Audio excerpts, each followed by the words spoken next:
Take you to Durban now, where a 26-year-old man accused of raping and killing a 7-year-old girl has been applying for bail. Our reporter ENCA's Dasan Tathia is tracking that story and joins us now. So Dasan, a lot of community interest. This is absolutely a shocking story. What has it been like today during this bail application? Lots of community interest today? That's right. Well, I didn't get all of your question, but you are asking about that community interest. You'll see behind me there's still some of that crowd gathered. In fact, the situation here was concerning for police, and they also ended up closing the shutters on the courthouse. These are normally open, and in this case they closed it. And the reason for this is just because at the time of this incident about 2 weeks ago, the community was really angry. And this is the community of Hammond's Farm, which is not far from where we are at the moment. It's still within Verulam.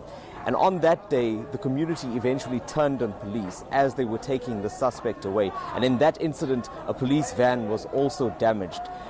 The police had to reassure the community that the suspect was indeed in custody. So as you can imagine, since then, police have been keeping an eye on those crowds outside here. They've been here since early this morning protesting. There were 2 buses that dropped off these residents. And among them are also relatives of that little girl, the 7-year-old girl that was raped and murdered about 2 weeks ago. The court has ruled that we can't name the child. That was part of the conditions that were given to us in our application to broadcast these proceedings. But for now, court has stood down, and that bail application will continue shortly when court resumes. Yeah, and what is the basis of that court application, that bail application, Dasan? It's always in matters of bail about, is it in the interests of justice for the suspect to be released on bail? What arguments are being put up by the suspect? Well, in this case, the accused is saying that he's employed. He says that he's a member of the local church. He's lived in that area with his girlfriend for quite a while. He even says that he has an alibi for that day, saying that he was sent by his partner to get dinner that evening. He also withdrew money and spent some time with a neighbor. So he claims that he wasn't actually there at the time of that rape and murder.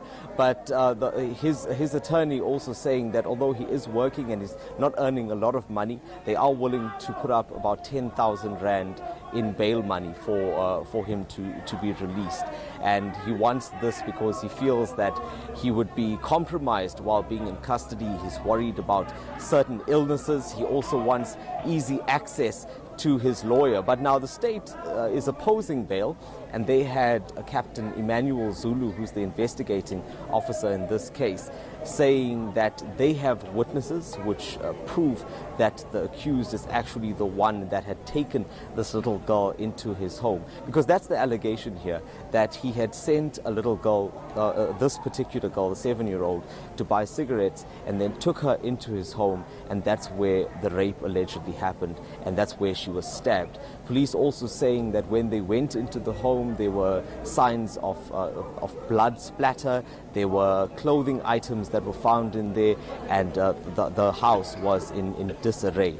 And then to top that off, they say that they have 2 witnesses, 2 children that were with the 7-year-old that pointed out the suspect as they were bringing him out of the home. So those are the arguments that we've heard thus far. I do know that Captain Zulu will be continuing his testimony when we get back into court. He was being cross-examined just before we stepped out a little while ago.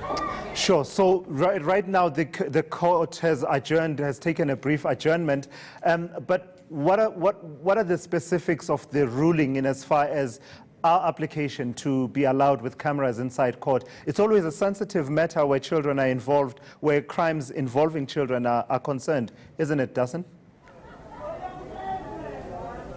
That's right. In fact, the last time we were here, and I think that also forms part of why the court is treating this matter quite sensitively. The last time we were here, there was a problem with one of the other broadcasters which took some of the proceedings in relation to that rape case with the Verulam stepfather.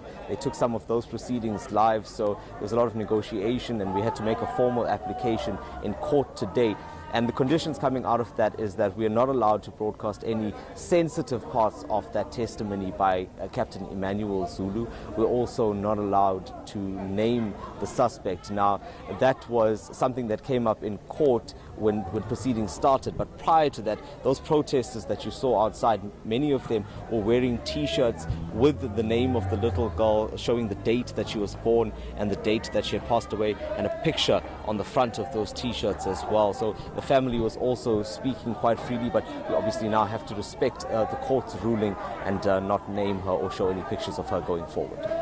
All right, and then after this, Dassen, do we expect that after these, the witness that has taken the stand now in the bail application, I take it that's the investigating officer, do we expect that there will be other witnesses who will be called either to bolster the case for bail or the case against bail?